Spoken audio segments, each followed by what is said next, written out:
Hi guys, সবাই কেমন আছেন? আলহামদুলিল্লাহ ভালো আছেন। ভালো থাকেন, সুস্থ থাকেন।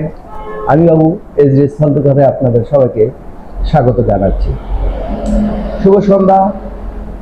আপনাদের সবার ব্যক্তিগত অনেক কাজ থাকে, অনেক সময় সবাই ব্যস্তই থাকেন। প্রায় এই ব্যস্ততার মাঝে হয়তো আমাদেরকে কিছু স্মরণ করার জন্য, আমাদেরকে মনোযোগ দেওয়ার জন্য, অথবা আমাদের চ্যানেলটা দেখার জন্য আপনাদের সবাইকে অসংখ্য ধন্যবাদ। আরও ধন্যবাদ জানাচ্ছি তাদেরকে যারা আমাদের সাবস্ক্রাইবার না, কিন্তু আমাদের চ্যানেল যথারীতি দেখে আসছেন। তাদেরকে অসংখ্য ধন্যবাদ।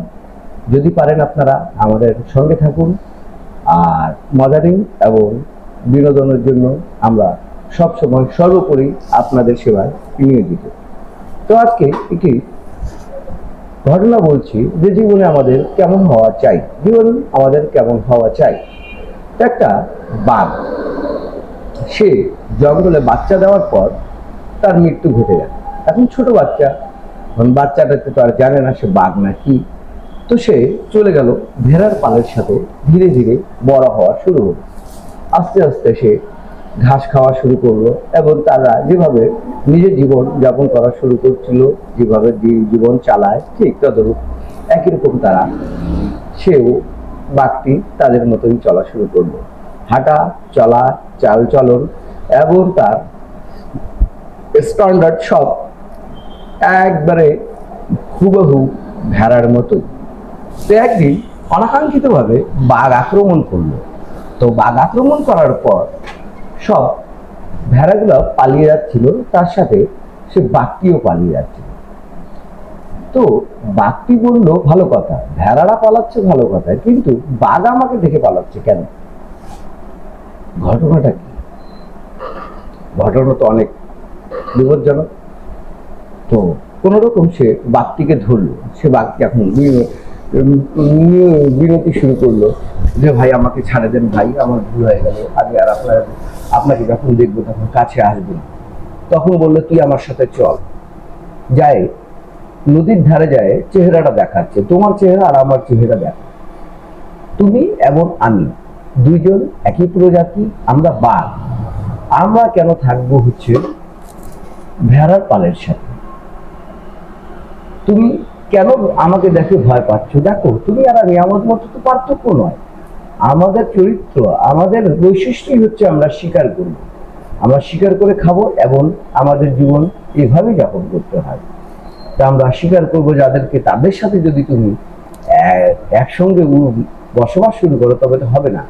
তখন সে বাঘটিও হিংস্রভাবে একটি গর্জন দিল।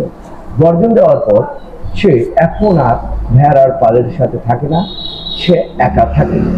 একা থাকে এবং শিকার করে খায়। এটাতে আমরা বুঝতে পারছি আমাদের সঙ্গ যেমন থাকবে আমরা ততটুক তাই পাবো। তো যাই হোক, আমাদের সঙ্গটি ভালো রাখা উচিত। আমাদের সঙ্গ এমন কারোর সহিত থাকা উচিত না যাতে আমাদের ব্যক্তিত্বটা, আমাদের নিচে আত্মসম্মানটা আর আমাদের হচ্ছে জীবনটা যাতে আমরা বিলীন না করে দেই অন্য কোনো ক্ষেত্রে। বিশেষ করে আমি আরো দৃষ্টি আকর্ষণ করছি, প্রতিটা চ্যানেলের মধ্যে, প্রতিটা পেজের মধ্যে, যে কোনো অংশে যদি আমরা ঢুকতে যাই ইন্টারনেটের মধ্যে, সব কিছুতেই এখন সুন্দর আকারে জুয়ার একটি অ্যাড হচ্ছে, খুব অ্যাড হচ্ছে। প্রতিটা পেজ খুললেই অ্যাড হচ্ছে, যে কোনো কিছু খুললেই অ্যাড হচ্ছে।